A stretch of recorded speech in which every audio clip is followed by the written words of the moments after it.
keluarga mereka sampai dengan hari ini belum pulang. Mereka membutuhkan kepastian di mana anak mereka, sanak keluarga mereka. Mereka membutuhkan pengakuan. Jika memang mati, dikubur di mana? Jika memang tidak mati, dibuang kemana? Itu kepastian yang mereka cari. Dan mereka mencari kepada Prabowo. Kenapa? Karena memang arahnya memang menuju ke situ. Sebagian dari mereka dihilangkan oleh tim yang bernama tim Mawar di bawah pimpinan Prabowo Subianto. Jadi wajar jika mereka menuduh Prabowo melakukan seperti itu. Walaupun memang Prabowo belum pernah diadili untuk kasus ini, yang dimana dia sendiri sudah mengakuinya.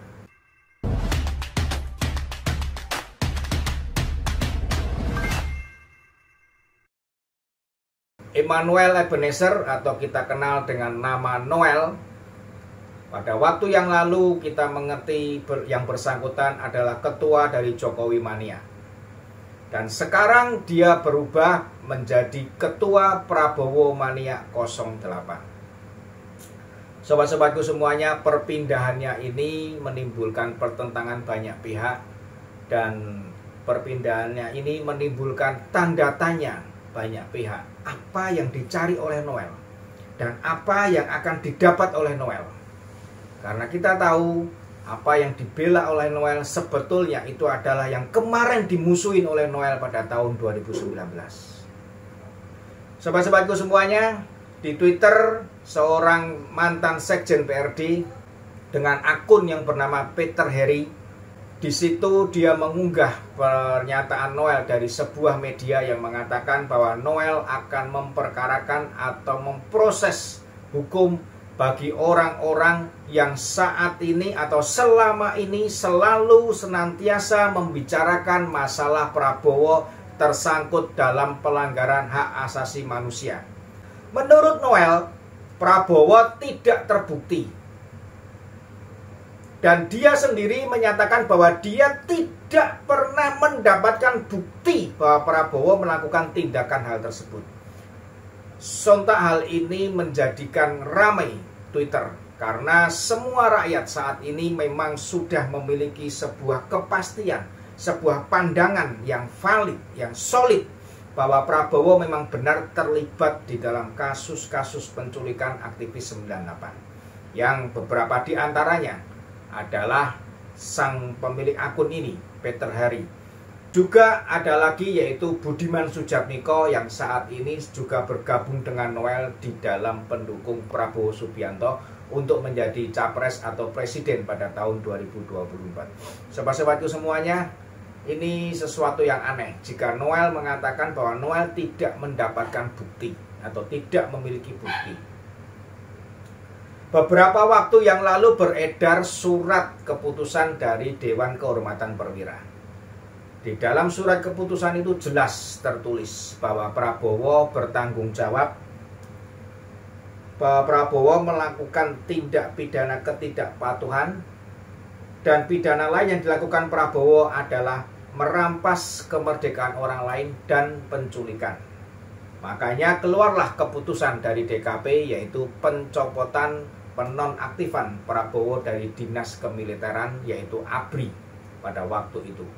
Sobat-sobatku semuanya, ini sudah merupakan sebuah bukti yang valid sebetulnya.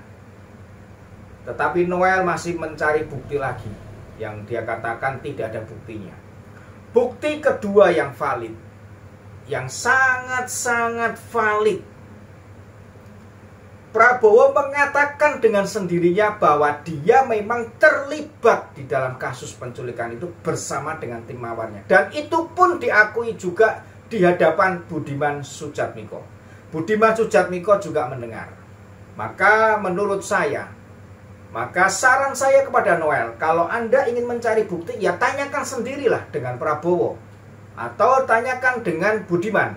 Apakah betul Prabowo terlibat kasus pelanggaran hak asasi manusia? Karena penculikan itu masuk dalam kategori pelanggaran hak asasi manusia berat, yaitu penghilangan seseorang dengan sengaja. Nah, sobat-sobatku semuanya, Di dalam hal ini pun Bapak Presiden Jokowi sudah menyatakan di dalam pidatonya pada awal tahun 2023, yaitu permintaan maaf kepada keluarga korban kasus-kasus pelanggaran hak asasi manusia berat. Dimulai dari tahun 65, kasus di Aceh, kasus di Papua, dan juga kasus pada tahun 98-99, yaitu penghilangan dengan sengaja. Kemudian ada juga kasus pada tahun 98-99, yaitu kasus Trisakti 1 dan 2. Kasus itu masuk dalam kategori pelanggaran hak asasi manusia berat. Apakah Noel masih butuh bukti dengan apa yang disampaikan oleh Bapak Presiden Joko Widodo? Ataukah menurut Noel Bapak Presiden Joko Widodo itu salah? Karena tahun 97-98 itu sebetulnya tidak ada bukti bahwa itu adalah pelanggaran hak asasi manusia. Sobat-sobatku semuanya, dari pernyataan Noel ini kita mendapatkan bahwa sepertinya pendukung Prabowo seolah-olah ingin mencuci bersih apa rekam jejak Prabowo pada masa lalu, yang saat ini memang didengungkan oleh rakyat, diberitakan oleh rakyat. Bukan rakyat yang menentang Prabowo, yang membenci Prabowo, tetapi mereka sebagian besar yang memberitakan itu adalah orang yang sedang mencari keadilan. Keluarga mereka sampai dengan hari ini belum pulang. Mereka membutuhkan kepastian di mana anak mereka, sanak keluarga mereka. Mereka membutuhkan pengakuan. Jika memang mati, dikubur di mana? Jika memang tidak mati, dibuang kemana? Itu kepastian yang mereka cari.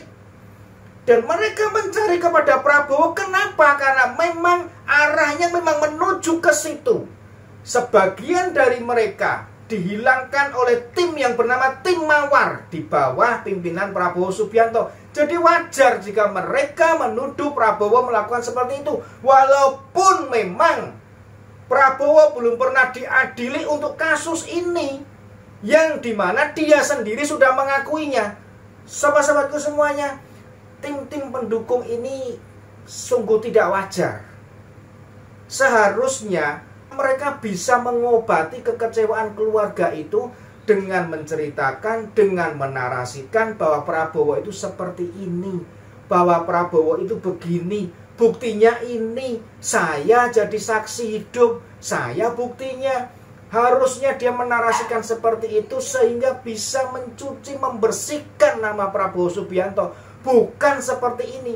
Dengan mereka berbicara begini, itu bukan yang membersihkan Prabowo, tapi justru membuat rakyat antipati dengan Prabowo karena terkesan Prabowo lari dari tanggung jawab. Sobat-sobatku semuanya, Pilpres tahun 2024 sebentar lagi akan hadir di hadapan kita. Dan pendaftaran Capres dan Cawapres akan dimulai pada tanggal 10 hingga 16 Oktober. Hal ini dipercepat dengan beberapa pertimbangan yang telah dikemukakan oleh Ketua Komisioner KPU maupun oleh Bapak Mahfud MD. Sobat, di dalam menentukan pemilihan presiden, kita semua hendaknya tetap menjaga pikiran kita untuk bersih, untuk tidak terkotori oleh narasi-narasi yang akan seolah-olah membelokkan kebenaran yang ada, untuk membersihkan pikiran kita dari narasi-narasi yang menjelekkan seseorang. Tetapi marilah kita kembali melihat ke belakang. Rekam jejak kita perlukan untuk menentukan pilihan kita ke depan. Karena rekam jejak adalah sesuatu yang ditinggalkan oleh seseorang, di mana ini bisa menjadi cermin langkah beberapa orang itu ke depannya. Sobat-sobatku semuanya, jangan sampai kita melakukan pemilihan atau jangan sampai kita memilih capres dan cawapres yang sama-sama terlibat di dalam kasus-kasus dengan organisasi radikal dan intoleransi, yang menggunakan jasa-jasa mereka, yang akan menghancurkan persatuan dan kesatuan dan toleransi Republik ini.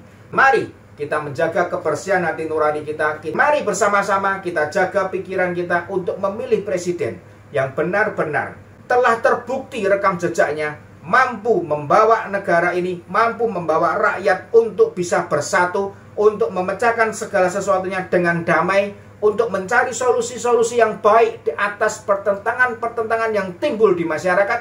Bukan lari dari masalah, bukan lari dari kenyataan, bukan lari dari kata-kata. Mari kita memilih presiden yang telah memastikan dirinya akan menjaga Pancasila sebagai satu-satunya ideologi kita berbangsa dan bernegara. Kita memilih presiden yang dengan tegas menyatakan bahwa dirinya menolak apa yang namanya radikalisme dan intoleransi tumbuh di Republik ini.